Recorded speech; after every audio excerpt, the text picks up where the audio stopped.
Hello students, welcome to the classes. और इस video में हम लॉ ऑफ रिफ्रैक्शन डिस्कस करेंगे। जैसे रिफ्लेक्शन में हमने लॉ ऑफ रिफ्लेक्शन डिस्कस किए थे, तो ऐसे ही हमारे रिफ्रैक्शन चैप्टर में लॉ ऑफ रिफ्रैक्शन है। और इसमें भी सेम टू लॉ है, first law and second law. और फर्स्ट लॉ तो लगभग बिल्कुल सेम है जैसा हमारे लॉ ऑफ रिफ्लेक्शन में पढ़ा था। क्या है कि ये हमारा रिफ्रैक्टिंग सरफेस है एक्स वाई, ये हमारी क्या है refracting surface, okay. And P Q is incident ray and Q R is reflected ray, okay. And N1 Q N2 is normal. तो फर्स्ट लॉ क्या है कि आपका incident ray, refracted ray and normal to the point of incidence at the refracting surface all lie on a same plane। Means ये तीनों parameter आपके जो है, तीनों क्वांटिटी आपके सेम प्लेन पर लाई करेंगे। कौन कौन से? इंसिडेंट रे, नॉर्मल और रिफ्लेक्टेड रे। और यही हमने रिफ्लेक्शन में भी पढ़ा था। रिफ्लेक्शन में क्या थे? इंसिडेंट रे, नॉर्मल और रिफ्लेक्टेड रे तीनों सेम प्लेन पर लाई करते थे, ओके। तो लॉ ऑफ रिफ्रैक्शन का फर्स्ट लॉ क्या है? Incident ray, reflected ray and normal at the point of incidence on the reflecting surface all lie in a same plane. Means अगर मैं इस प्लेन की बात करूं तो मेरे पास कौन सा प्लेन है? ये जो बोर्ड है ये पूरा मेरा एक प्लेन है, ओके। और इस प्लेन पर ये तीनों पैरामीटर लाई कर रहे हैं। कौन कौन से? Incident ray, reflected ray and normal, okay. समझ गए ना कि अगर मैंने ये जो स्केच बनाया डायग्राम, इसके लिए कौन सा प्लेन कंसीडर करेंगे? प्लेन कौन सा होगा? ये जो पूरा व्हाइट बोर्ड है, ये पूरा हमारा क्या होगा? प्लेन। और ये तीनों हमारे इस प्लेन में, इस व्हाइट बोर्ड में लाई कर रहे हैं, ओके। तो फर्स्ट लॉ तो ये है, बहुत सिंपल है। सेकंड लॉ क्या है? सेकंड लॉ ये है कि जो हमें पता है कि एक्स वाई से ऊपर मीडियम 1 है, ठीक है। ये क्या है हमारा? मीडियम 1 और ये हमारा मीडियम 2।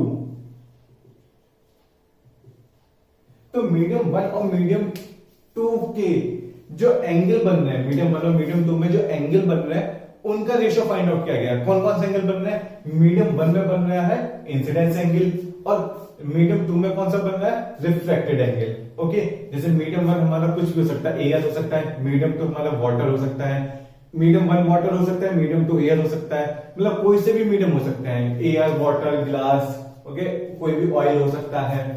तो अलग अलग मीडियम है दो, ठीक है। तो मीडियम 1 में इंसिडेंट एंगल बन रहा है और मीडियम 2 में रिफ्लेक्टेड एंगल बन रहा है। तो सेकंड लॉ क्या कहा गया? सेकंड लॉ बताया गया कि जो इंसिडेंस एंगल है उसका साइन मींस साइन आई अपॉन रिफ्लेक्टेड एंगल का साइन आर, इनका रेशियो जब फाइंड आउट किया गया, वो रेशियो हमेशा कांस्टेंट निकला। क्या है? वो रेशियो हमेशा कांस्टेंट आया। ये साइन क्या है? ये ट्रिग्नोमेट्रिक आइडेंटिटी है, ठीक है। ट्रिग्नोमेट्रिक रेशियो होता है, साइन कांस्टेंट वो है। Sine I upon sine R equals to constant. और इस कांस्टेंट को फिर नाम दिया गया क्या? Refractive index. क्या नाम दिया गया? Refractive index, okay. जिसे हम एन या म्यू इनसे डिनोट करते हैं, ठीक है। तो हमारा सेकंड लॉ क्या बना? Sine I upon sine R equals to N. ये हमारा सेकंड लॉ था, ओके। फर्स्ट लॉ कि आई, आर और नॉर्मल ये तीनों सेम प्लेन पे लाई करेंगे, means incident ray, reflected ray and normal all are lie on a same plane. और सेकंड लॉ क्या है? Sine I upon sine R equals to N. अब इस रिफ्लेक्टिव इंडेक्स को कैसे पढ़ा गया? देखो, इस रिफ्लेक्टिव इंडेक्स को समझो। अगर सिर्फ एन लिखा है हमारे फॉर्मूले में, तो इसका मतलब है reflective index of second medium, with respect to medium 1, okay. Second medium का जो रिफ्लेक्टिव इंडेक्स है उसका फर्स्ट मीडियम के रिफ्रैक्टिव इंडेक्स के रेस्पेक्ट में क्या वैल्यू है वो हमने लिखी है n, ठीक है। तो अब हम सिर्फ इस फॉर्मूले पे थोड़ा सा और डिस्कशन करते हैं कि इस फॉर्मूले को हम और कैसे कैसे लिख सकते हैं। क्लियर? तो फर्स्ट लॉ पर तो ज्यादा डिस्कस करने की जरूरत नहीं है, फर्स्ट लॉ तो हमें याद ही हो गया। ओके, तो सेकंड लॉ ही देखते हैं। अगर मैं मान लूं कि जो मेरा फर्स्ट मीडियम है इसका रिफ्रैक्टिव इंडेक्स n1 है और जो सेकंड मीडियम है उसका रिफ्रैक्टिव इंडेक्स n2 है। ठीक है, रिफ्रैक्टिव इंडेक्स पे डिस्कशन अगले वीडियो में करेंगे। अभी तो बस आप ये समझिए कि रिफ्रैक्टिव इंडेक्स एक मीडियम की प्रॉपर्टी है जो क्या डिटरमाइन करता है कि लाइट की स्पीड कितनी रिड्यूस हो जाएगी। ओके, तो अभी तो आपको बस ये याद रखना कि रिफ्रैक्टिव इंडेक्स एक कांस्टेंट है, बाकी हम नेक्स्ट पार्ट में इसको बहुत अच्छे से डिस्कस करेंगे। ओके, तो अगर मुझे साइन आई अपॉन साइन आर का रेशियो लिखना है इन दोनों के टर्म्स में, n1 और n2 के टर्म्स में, तो कैसे लिखूंगा? Sine I upon sine R equals to n2 upon n1। Okay, means incidence angle किस मीडियम में बनना था? फर्स्ट मीडियम में। ठीक है, अगर मैं बात करूं साइन आई की तो ये किस में बनना था? फर्स्ट मीडियम में। ठीक है, बट इसके सामने कौन सा इंडेक्स आया, कौन सा रिफ्रैक्टिव इंडेक्स आया? सेकंड मीडियम का refractive index of second medium. Clear? Means angle कौन सा था? फर्स्ट मीडियम का, बट उसके सामने किसका आया? सेकंड मीडियम का रिफ्रैक्टिव इंडेक्स। ऐसे ही साइन आर किस में था? ये किस में था? सेकंड मीडियम में। ठीक है, बट जो n1 था वो n1 किस में बना? n1 बन रहा था हमारा फर्स्ट मीडियम में, means refractive index of first medium. Clear? और इस n2 अपॉन n1 को हम n2 अपॉन n1 को हम n21 भी लिख सकते हैं, जिसको कैसे पढ़ा जाएगा? Refractive index of second medium with respect to 1। Okay, तो अभी इतना ध्यान रखना।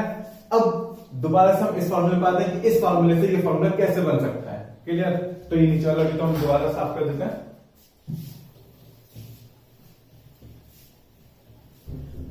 अब जब हम बात करें दो मीडियम्स की और मैं एज्यूम कर लूं कि जो मेरा मीडियम 1 है वो एयर है, मैंने मीडियम 1 एज्यूम कर लिया कि एयर है।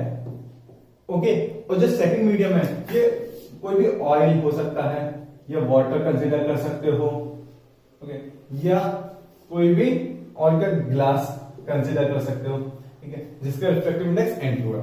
अब अगर मैं कहूं कि जो एयर का रिफ्रैक्टिव इंडेक्स है वो कितना होता है, ठीक है, तो हम refractive index of air consider करते हैं 1। Okay, refractive index of air is 1।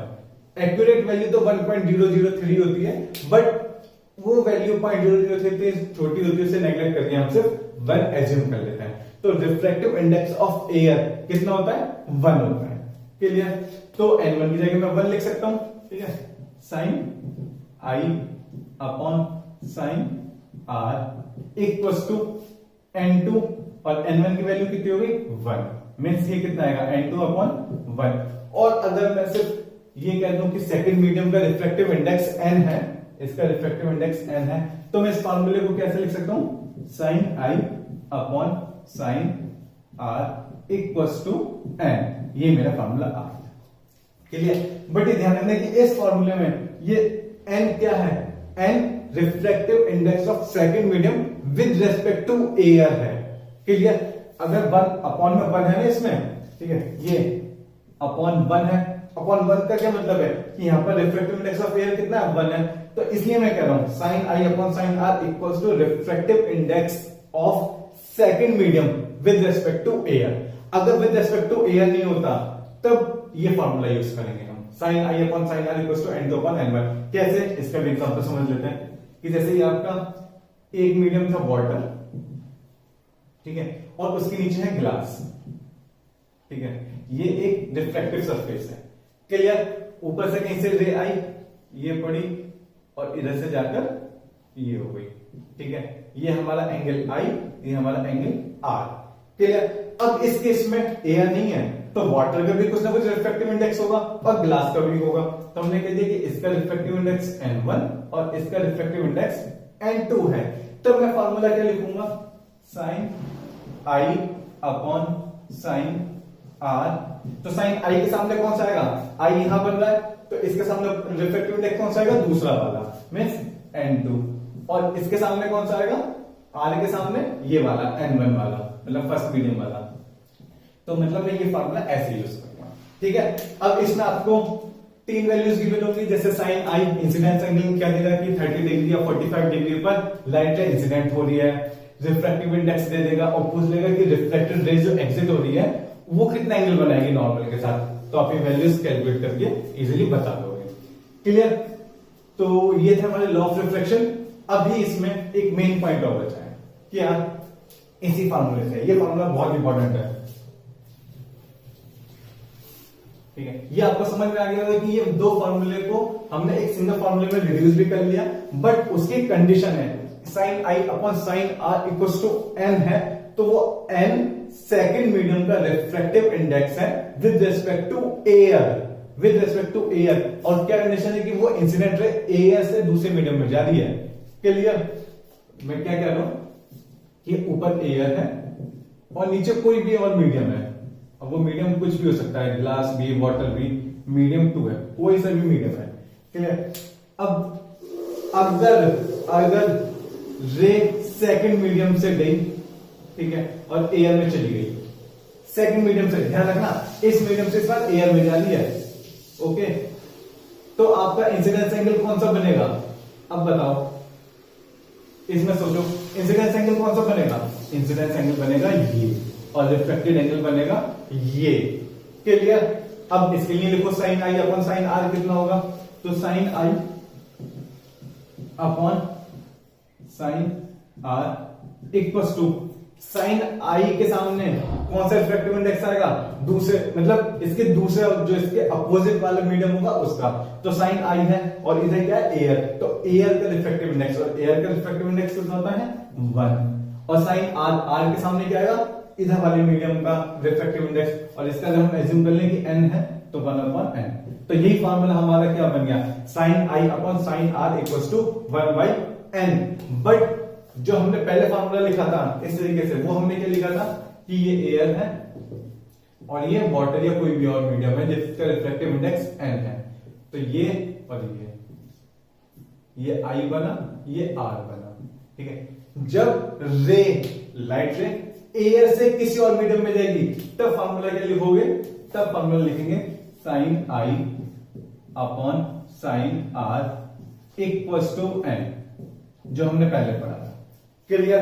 तो इन दोनों में डिफरेंस समझ में आना चाहिए, क्या लिखा है मैंने इधर, अगर एयर से जा रही है लाइट, एयर से लाइट रे जा रही है किसी भी मीडियम में, तो sine I upon sine are equal to n, where n is the refractive index of second medium. कौन सा मीडियम, जिस मीडियम में लाइट रे एंटर कर रही है, रिफ्लेक्टेड रे है, उसका refractive index with respect to first medium या एयर, ओके। और ये कब है sine I upon sine are equal to 1 by n, जब किसी और मीडियम से लाइट रे रिफ्लेक्ट हो रही है एयर में, मींस रिफ्लेक्टेड एयर में है, इस वाले फार्मूले के लिए रिफ्लेक्टेड एयर में है, और इस वाले के लिए रिफ्लेक्टिव इंडेक्स किसी मीडियम में है, ओके। तो ये हमारे क्या है, साइन आई अपॉन साइन आर का रेशियो, ये बिल्कुल क्लियर होना चाहिए। बुक में तो बस एक ये लाइन लिखी होगी और एक ये लाइन लिखी होगी, बस शॉर्ट में समझानी, बट आपको अच्छे से समझना है कि क्या है ये, ओके। चलो अब इसमें एक कंडीशन और पढ़ लेते हैं। क्या, आपको बस ये ध्यान होना चाहिए कि साइन 0 डिग्री की वैल्यू क्या होती है, साइन 0 डिग्री की वैल्यू क्या होती है 0, ओके। एंड साइन 90 डिग्री कितना होता है 1, ठीक है। अब मैं दोबारा से अपना फार्मूला लिखता हूं, क्या फार्मूला था, sine I upon sine are equal to n, ये मेरा फार्मूला था, ठीक है। अब अगर कभी ऐसा हो कि लाइट रे ये नॉर्मल था आपका n1 n2, आपकी लाइट रे नॉर्मल के अलॉन्ग आए, ये इस तरह से आए, क्लियर। तो जब ये दूसरे मीडियम में जाएगी, जब दूसरे मीडियम में जाएगी तब रिफ्लेक्शन एंगल कितना होगा, ठीक है। मैं क्या कहा मैंने, लॉ ऑफ रिफ्लेक्शन का याद है, law of reflection last chapter में हमने क्या पढ़ा था कि अगर कोई भी लाइट रे नॉर्मल के अलॉन्ग आती है तो वो उसी पाथ पर वापस चली जाती है, रिफ्लेक्ट हो जाती है। सेम केस में इसमें डिस्कस करना चाह रहा हूं कि अगर लॉ ऑफ रिफ्लेक्शन में लॉ ऑफ रिफ्लेक्शन, रिफ्लेक्शन में जब लाइट रे नॉर्मल के अलोंग आएगी तब उसका क्या होगा।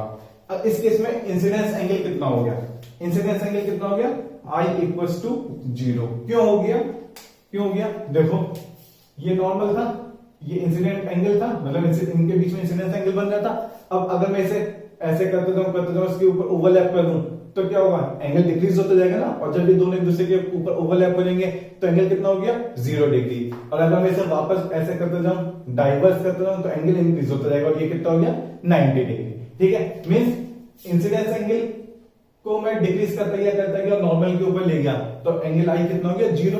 तो वही तो मैंने लिखा है कि एंगल आई कितना हो गया, 0।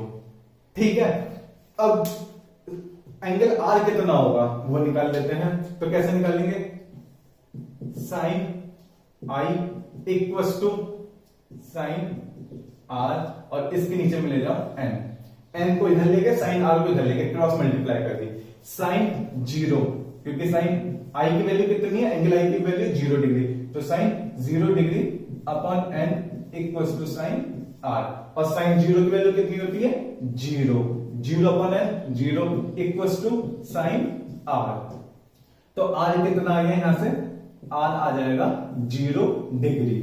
में साइन में 0 डिग्री पर 0 ही वैल्यू होती है। ओके, ग्राफ इसका 0 से स्टार्ट होता है। तो इसका क्या मतलब है कि जो आपका रिफ्रैक्शन एंगल होगा वो भी कितना होगा, 0।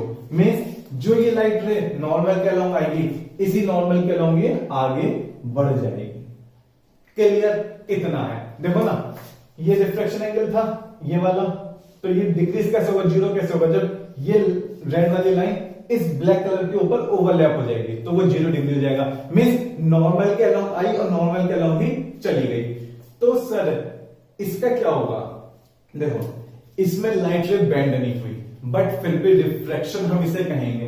क्यों कहेंगे, क्योंकि इसमें स्पीड की, लाइट की स्पीड डिक्रीज हो गई। ठीक है, ये अभी हम रिफ्रैक्टिव इंडेक्स में पढ़ेंगे और अच्छे से। क्या है, मैं क्या कह रहा हूं, क्वेश्चन ये आना चाहिए कि सर नॉर्मल के अलोंग आई, नॉर्मल के अलोंग चली गई, लाइट रे बेंड नहीं हुई, बेंडिंग ऑफ लाइट नहीं हुई, और जब बेंडिंग नहीं हुई तो हम इसे रिफ्रैक्शन क्यों कह रहे हैं, रिफ्रैक्शन इसलिए कह रहे हैं क्योंकि यहां पर लाइट रे बेंड नहीं हुई, बट उसकी स्पीड रिड्यूस जरूर हो गई होगी। जो यहां स्पीड होगी, इस मीडियम में जाते ही उसकी स्पीड कुछ ना कुछ कम हो गई होगी। क्लियर, तो ये था हमारा लॉ ऑफ रिफ्रैक्शन में पूरा। एक बार दोबारा से या तो वीडियो देखिए या कोई भी बुक उठाइए और उस बुक की अच्छे से उस बुक को रीड करिए। ओके, नेक्स्ट पार्ट में हम रिफ्रैक्टिव इंडेक्स को डिस्कस करेंगे। Okay, thank you.